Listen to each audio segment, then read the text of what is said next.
Assalamualaikum warahmatullahi wabarakatuh. Innal hamdalillah nahmaduhu wa nasta'inuhu wa nastaghfiruh wa na'udzu billahi min shururi anfusina wa min sayyiati a'malina. Man yahdihillahu fala mudilla lahu wa man yudlil fala hadiya lahu. Asyhadu an la ilaha illallah wahdahu la syarika lahu wa asyhadu anna Muhammadan abduhu wa rasuluh. Allahumma salli wa sallim wa barik an nabiyina Muhammadin wa ala alihi wa sahbihi ajma'in. Ayyuhal ikhwah, a'azakumullah. Kepada saudara-saudaraku kaum muslimin dan muslimat yang mudah dirahmati oleh Allah Ta'ala. Ujian manusia itu bertingkat-tingkat tergantung daripada imannya. Manusia pasti akan diuji oleh Allah. Cuma ujian itu bertingkat-tingkat. Tergantung kadar keimanan mereka. Disebutkan dalam hadis dari Sa'ad bin Abi Waqqas radhiyallahu an, beliau bertanya kepada Rasulullah SAW, "Wahai Rasulullah, siapakah manusia yang paling berat ujiannya?"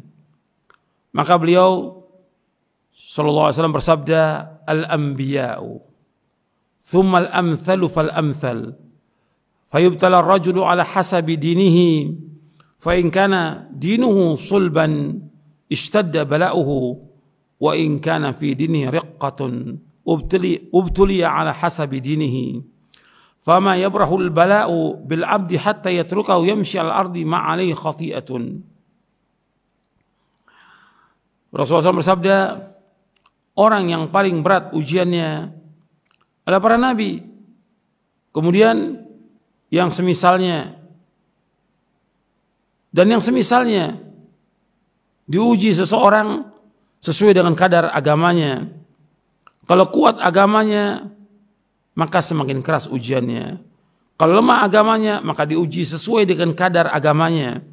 Maka senantiasa seorang hamba diuji oleh Allah sehingga ia dibiarkan berjalan di atas permukaan bumi tanpa memiliki dosa. Hadis ini sahih, hadis ini hasan sahih, diriwayatkan oleh Imam At-Tirmidzi, Ibnu Majah, Ad-Darimi, Ibnu Hibban, Al-Hakim dan Ahmad. Tirmidzi berkata hadis ini hasan sahih. Dan Nabi menyebutkan SAW bahwa manusia bertingkat-tingkat ujiannya. Yang paling berat ya para nabi, para rasul, kemudian yang semisalnya. Dan manusia diuji tergantung dari kadar agamanya. Kalau kuat agamanya, semakin berat ujiannya. Kalau agamanya lemah, maka diuji sesuai dengan agamanya. Dalam hadis yang lain dari sahabat Abu Sa'id Al-Khudri radhiyallahu an, beliau bertanya, "Wahai Rasulullah, siapakah manusia yang paling berat ujiannya?" Maka Rasulullah SAW bersabda, "Asyaddun nasi bala'an al-anbiya'u." Qultu ya Rasulullah, thumma man? Qala thumma as-salihun. In kana ahaduhum la yubtala bil faqri hatta ma yajru ahaduhum illa al-aba'a yuhawwiha, wa in kana ahaduhum la yafrahu bil bala'i kama yafrahu ahaduhum bir rakha'i. Orang yang paling berat ujiannya, kata Rasulullah SAW, orang yang paling berat ujiannya adalah para nabi. Aku berkata, yaitu Abu Sa'id Al-Khudri berkata, "Wahai Rasulullah, kemudian siapa lagi?" Beliau bersabda SAW, kemudian orang-orang soleh.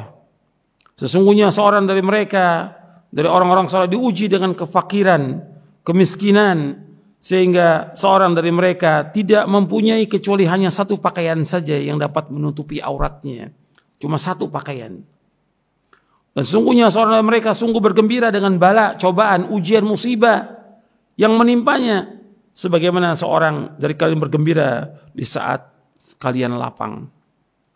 Hadis ini sahih, diriwayatkan oleh Imam Ibnu Majah dan Hakim.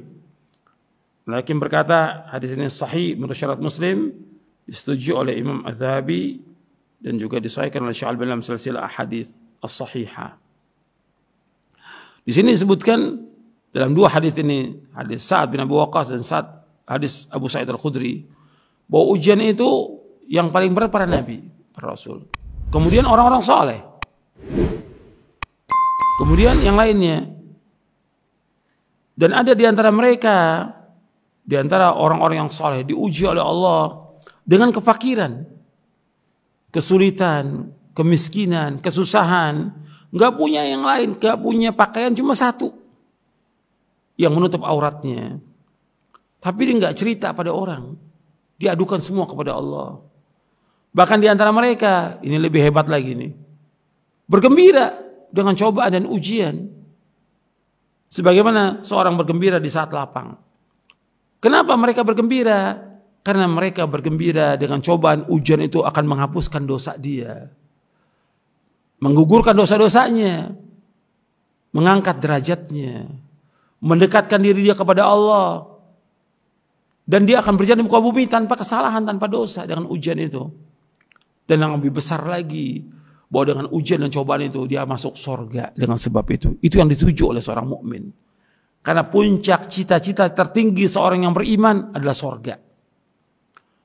Dengan cobaan ujian itu, dengan wabah ini, dengan kesulitan, dengan kelaparan, banyak juga yang jadi pengangguran dengan wabah ini. Banyak juga yang susah sampai kelaparan. Ya sabar. Ini ujian, ini cobaan dari Allah Ta'ala. Allah ingin tahu, ingin melihat iman kita benar atau tidak, jujur atau tidak, sabar atau tidak dengan ujian ini. Dan ujian yang Allah berikan kepada kita bukan untuk membinasakan kita, bukan. Itu ingat tuh.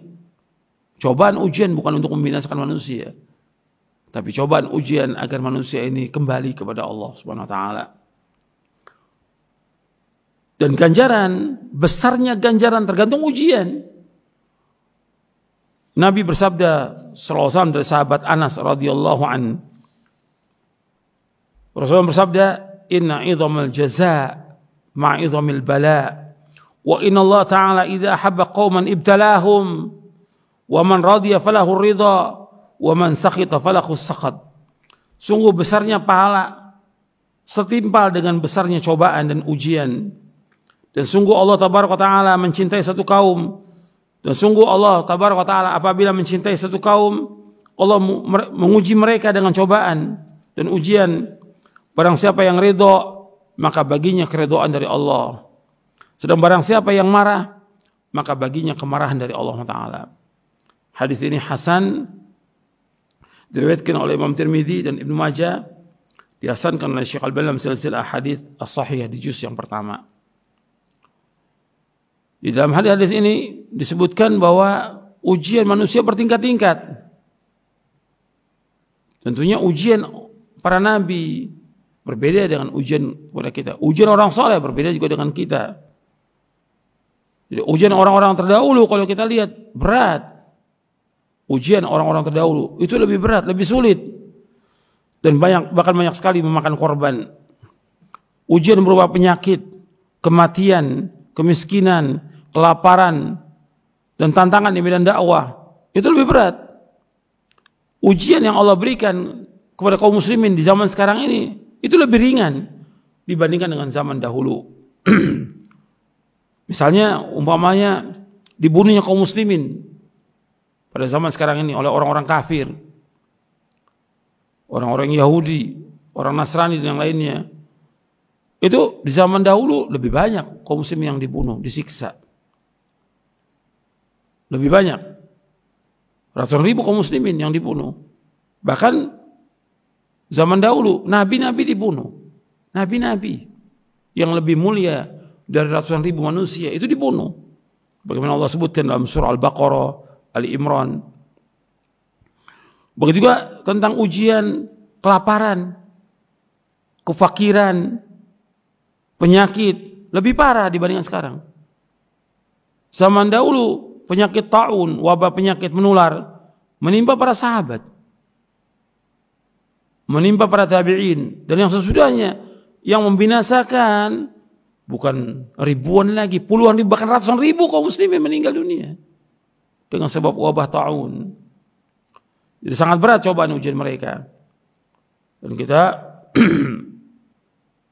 diuji oleh Allah ini belum sebanding dengan ujiannya para ulama terdahulu, orang-orang terdahulu. Dan kita harus mengikuti contoh teladan kita, yaitu Rasulullah sallallahu alaihi wasallam. Kita harus sabar dengan ujian ini.